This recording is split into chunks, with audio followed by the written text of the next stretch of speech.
USC survived a scare last week against Arizona, and now they have an even tougher test against a Notre Dame team that's looking to bounce back after a tough loss to Louisville.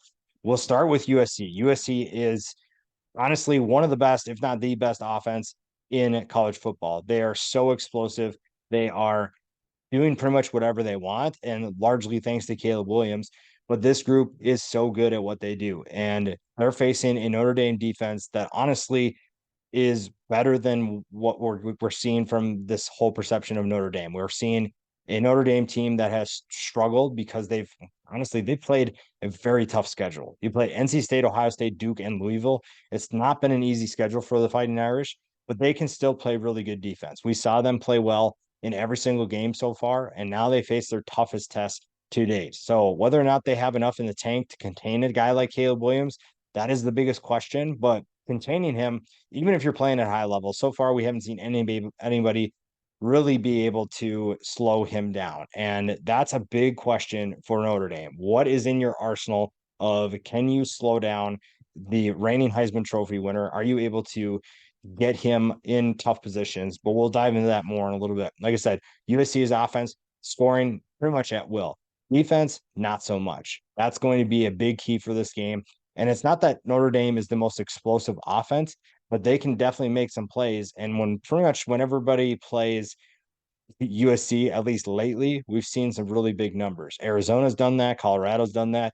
Arizona State looked at times pretty good against USC. So there have definitely been some moments that USC's made people look good. And now you're facing a Notre Dame team that one can slow you down, but two can put up some points too. And if you're able to slow down this offense enough, and you're seeing a Fighting Irish offense that itself is able to move the ball down the field, you're seeing upset potential here. And for Notre Dame, it really comes down to what is the offensive passing attack do? Because Andre Estime had a rough week last week against Louisville, a Louisville defense that was very disruptive, attacking, you name it. They were doing everything they could to slow down him. And the passing attack just couldn't get the job done.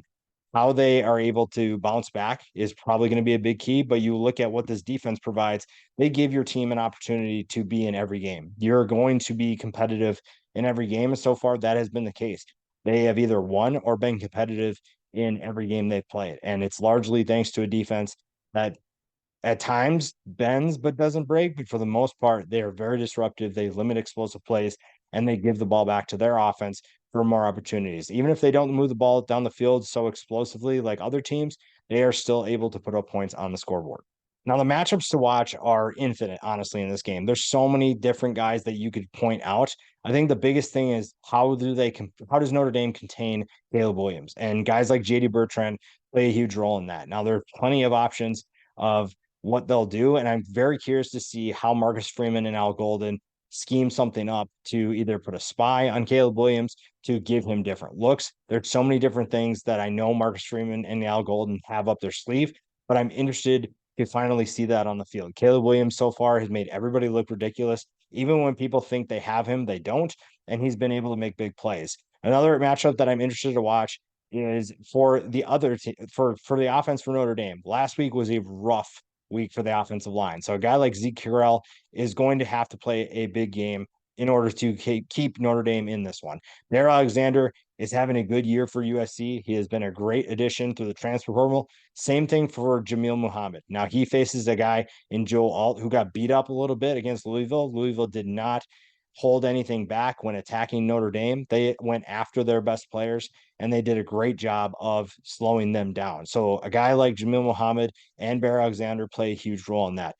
The offense for USC has so many wide receivers you could look at. Dorian Singer, Mario Williams, Taj Washington's averaging over 20 yards per catch. But Dorian Singer to me is the interesting matchup. I think that he will be matched up with Benjamin Morrison, the sophomore who's having an incredible year to follow up his incredible freshman campaign.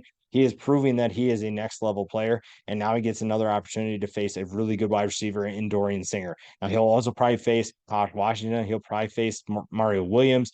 If Zach Branch is back, you might see him cover him. There's so many different talented players for USC, and that's what makes them so good. Is yes, Caleb Williams is good, but he also has a number of weapons that it's almost a cheat code to face USC. For the other side, Mason Cobb has an interesting matchup because Mitchell Evans has emerged as Michael Mayer's replacement. And so far, he is showing that he's a reliable pass catcher. Mason Cobb is an athletic linebacker for USC, and his ability to cover in space will be tested this week.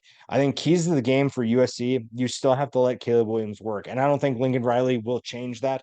He is going to find a way to get his star the football as much as possible. And that will be really fun to watch. Stopping the run or really anything is what will really determine the outcome of this game. Alex Grinch's group has not played well. This is a very bad group for USC, and it's the reason why they continue to struggle putting away teams. And one loss is really all it's going to take to send Grinch packing. And maybe this is the game, but that's assuming Notre Dame can slow down Caleb Williams. Now, turnovers won't help. And we've seen that USC can score pretty much at will at times, but turning the ball over doesn't make things any easier.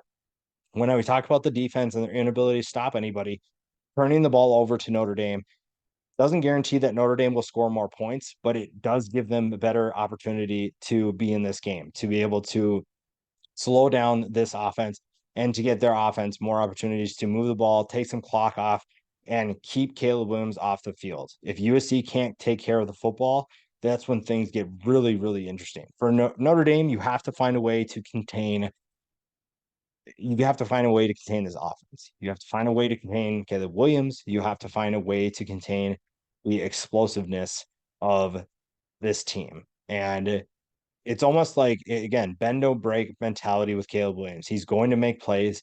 Maybe you can bait him into certain things where you create some turnovers because he's not reading the defense correctly. And if anybody can do that, it's Notre Dame. But I think that you just have to find a way to hang on and hope for the best. Passing attack for their own offense will help tremendously because right now we know they can run the football, and Louisville knew that last week, and they did not really fear what Sam Hartman was trying to do. And obviously, Sam Hartman threw his first turnover interceptions of the season.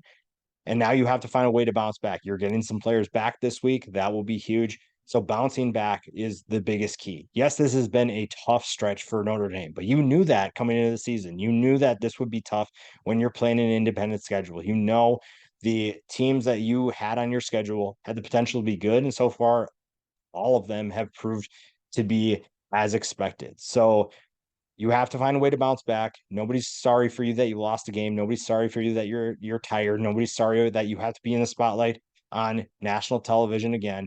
You have to find a way to get the job done, and finding a way to move the football down the field through the air and containing Caleb Williams. It seems like it's not that simple, but that's really what's going to help you the most. The quarterbacks play a huge role, obviously. When you're talking about Caleb Williams, he is must watch television. Sam Hartman has playing really well, except for last week. Last week was a rough game for him, 3 turnovers, 3 interceptions, and it's been a good year for him, but last week obviously was rough. Caleb Williams off to an incredible start, 22 touchdowns to just 1 interception, 6 more touchdowns on the ground, and he is well on his way to his second Heisman in a row. And right now, he can almost like thank his defense, personally thank Alex Grinch, because they have been keeping his Heisman campaign alive. His necessity to go back on the field is really what's kept USC alive and kept them undefeated. And he has been obviously incredible. Someone who I think is one of the more special players we've ever seen in college football. Hartman is a good leader. He has good experience, and obviously last week wasn't great, but I think that they will bounce back this week. I don't know if they have enough in the tank to be able to compete with a team like Caleb Williams and USC, but I think that you have at least the opportunity to showcase what you can do. And this is another big game. It's bigger than Louisville. I'm not going to say that they weren't prepared for Louisville or they didn't give Louisville the time of day, because they definitely did. But playing USC is a different level than playing Louisville. Now, whether or not Notre Dame can handle being in the spotlight, can handle playing against a team like USC, we will find out. But I think that this is going to be a very entertaining game. I give USC the win. I think that they're just too talented for Notre Dame. I don't think Notre Dame can keep up, but it'll still be fun to see what these teams can do against each other, and fun to see if Caleb Williams can make Notre Dame's defense look ridiculous.